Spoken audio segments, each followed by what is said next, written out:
तोहार अनुभूरा बबलू भैया के कने आहिया नहीं नहीं मेहरारू के बियाह भइल। हां वहां के सैया जी बहरा चल जाते आए हाय औरतिया कहतिया बिलकतिया बाबू केगा कहतिया हो कि जवना रखिया गइला ए राजा आए हाय काहे मनीष भैया कि रखिया घरे आ जा कि रोतिया कोनिया तुहार अनुभूरा ए राजा हो कि रोतिया कोनिया तुहार अनुभूरा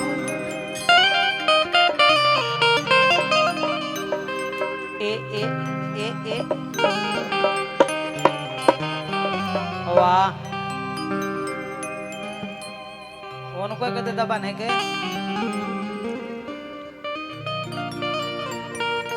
तनिया बदलो तनी हेनी आबो ए मैडम तनी बात में बतिया लियो हेनी आबो कोनो बात नहीं के गाड़ी कोनो होखे ड्राइवर निक रहे के चाहिए। हां जी तनी दो लोग तनी होने चाहिए केहू तरह चला ले के चाहिए वो भर खबर ना देखे के चाहिए तनी रहो हेनी आजी हेनी और वो ट्रेंड बनी है महाराज अब तो है हमारी हमनी एगो रेल डांस कइले रहली हां काफी वायरल भइल रहे केगा लेकिन आज रेल ना होई हां आज फेल हुई आज फेल होए ये शत्रुघ्न भैया और तिया कहेली बाबू रे का हो कि जवाना रहिया कहिला ये राजा बूहे रहिया घरे राजा रहिया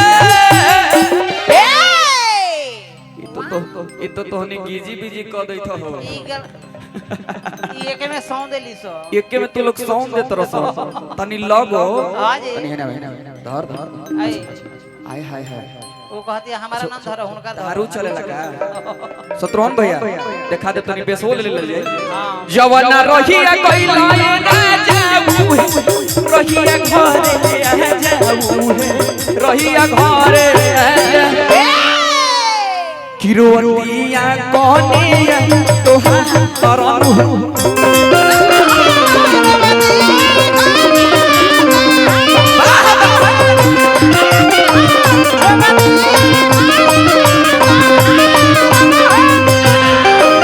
जवना रहिया कइला राजा बूहे रहिया घरे आजा बूहे रहिया घरे रोतिया कोनिया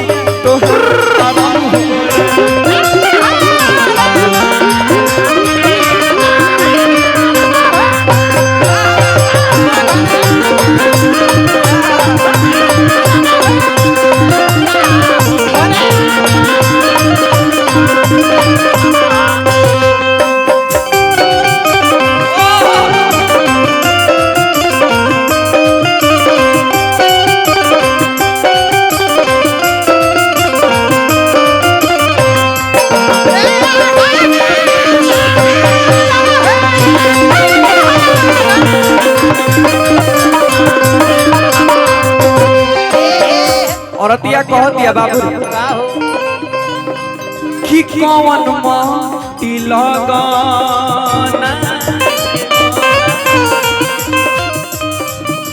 कि करेला नो करिया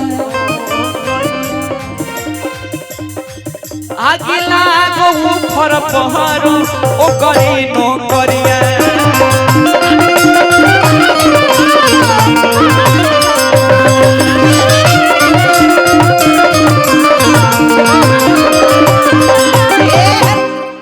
अरे कि कौन माटी लगाना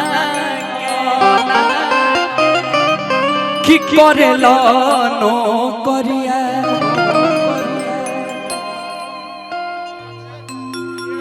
हेलो हमारे बीच में ये तो हमारे अजीत भैया है भैया और पंचायत भैया का हो जाता है मटकीपुर और मटकीपुर पंचायत के कैसे मुखिया कैसे सेवक नौजवानों के दिल और जनता के हृदय पर आज अपने सेवा से करने वाले हमारे बड़े भैया का हम सम्मान अनीश भैया अंग वस्त्र और माला देकर के कर रहे हैं। और मैं तो यही कामना कर रहूंगा कि उस पंचायत के सेवक हमारे जैसे भैया हैं, वैसे इस बार भगवान की कृपा हो और इस पंचायत के सेवक हमारे अनीश भैया बन जाए और शानदार हो जाएगा। बहुत बहुत धन्यवाद। आइए पवन बाबू। हर की कौन माटी लगाना के हटा ए पायो पर्दा फाड़ा। हमारे छोटे भाई गा रहे हैं और एक हमारे और छोटे भाई अभिषेक। ये स्पेशल अनाउंस मैं कर रहा हूं। इस दरवाजे पे हर एक समाज से हमारे कलाकार पहुंचे हुए हैं। ये हमारे अभिषेक भाई हैं, अभिषेक सिंह भूमिहार स्टार। लेकिन मेरे दिल के अंदर ये रहते हैं, आपका जो व्यवहार है, विचार है, वो हम सदा नहीं भूलेंगे। और आप हमारे दरवाजे पे आके आपका बहुत बहुत धन्यवाद। हमारे अभिषेक भाई का, हमारे पवन बाबू का यही भाव होना चाहिए। गाना कुछ गाओ, भीतर वाला प्रेम ना टूटे के चाहिए भाई। अभिषेक का बहुत बहुत धन्यवाद। तनी स्वागत है गुडू हलचल। वाह गुडू बहना अनीश भैया के माध्यम से स्वागत भाई। हमारा गुडू हलचल भाई के मगध एक्सप्रेस नाम धैले बनी कर हम गुडू हलचल जी दुगोला का सुपरस्टार। लेकिन महिकियों के स्टारे है, पतारका उठे वाला होला। मैं चाहता हूं कि पवन बाबू के गाने में विघ्न ना पड़े। पवन जी आप गाइए। उसके हमारे पीछे हमारे अजीत भैया खड़े हैं।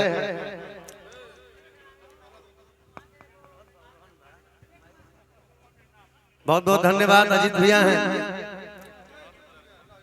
ना उतरियो।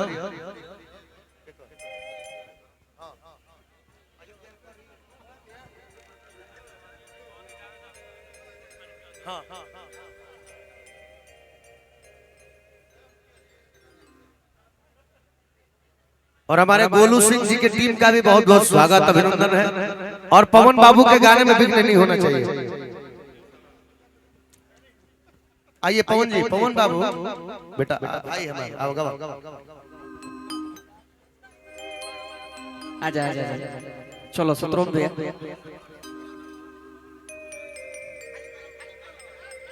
तो निखाली को दी भैया।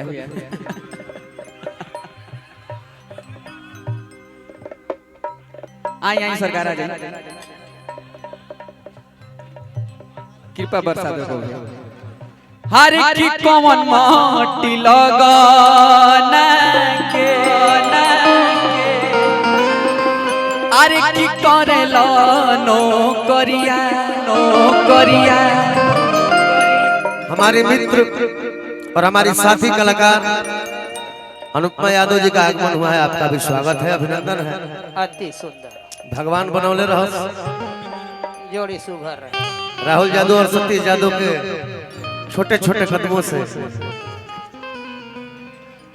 बाबू बुरा मत मानो। हटिए आप लोग हटिए।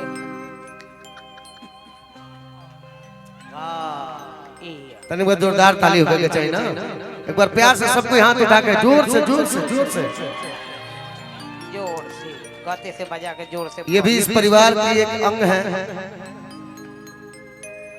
आज भतीजा है लेकिन सतीश भैया के तिलके से ये घर में आवेली। और मैं चाहता हूं अनीश भैया अनुपमा के स्वागत करी है।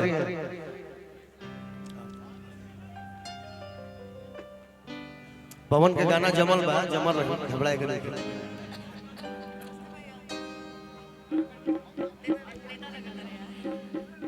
दूल्हा लग रहे हैं। ये तार सबसे बड़ा जबरा फैन हमारा घर में मार कर दिया तारा खाती। बहुत बहुत स्वागत अनुपमा का, दिल से धन्यवाद। यही कुर्ता पर के पगड़िया मिला लिखा। और मैं चाहता हूं कि आप पहले जाइए, भाभी से मिलिए, माँ से मिलिए, उसके बाद मंच पे आइएगा। लेके जाइए घर पे, लेके जाइए। चलो पवन बाबू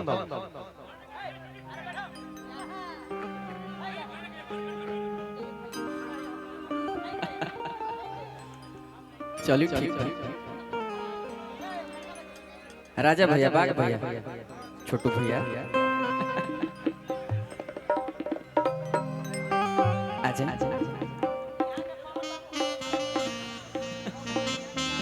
खड़ हो जाए, खड़ हो जाए, आजा। कलाकार बने को सहयोग कर दो। हरे की कौन माटी लगाना के की करेला नो करिया हाय हाय हाय अरे किया गिला गो फर पहरो की तोहरी नो करिया हाय हाय हरे कौन माटी लगना के करेला नो करिया अगिला गो फर पहरो तोहरी नो करिया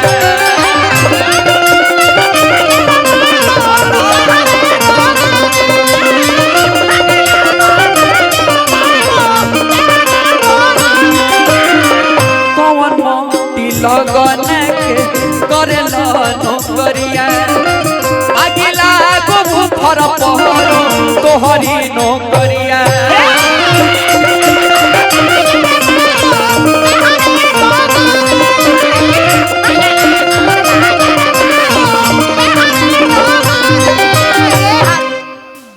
दिनवा तो कोटे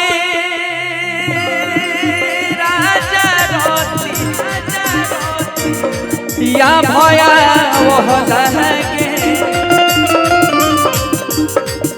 दिनवा तो कटे राजा रोती या भया वह लगे रोती या भया वह लगे दिनवा तो कटता ये राजा जी कहना धनिया जी लेकिन हई रात नहीं क्यों काट अरे का करूं कि दिनवा तो कटे ये राजा रोती या भया वह लगे रोती या भया वह लगे आवत नई खेती दिया हमार करू हो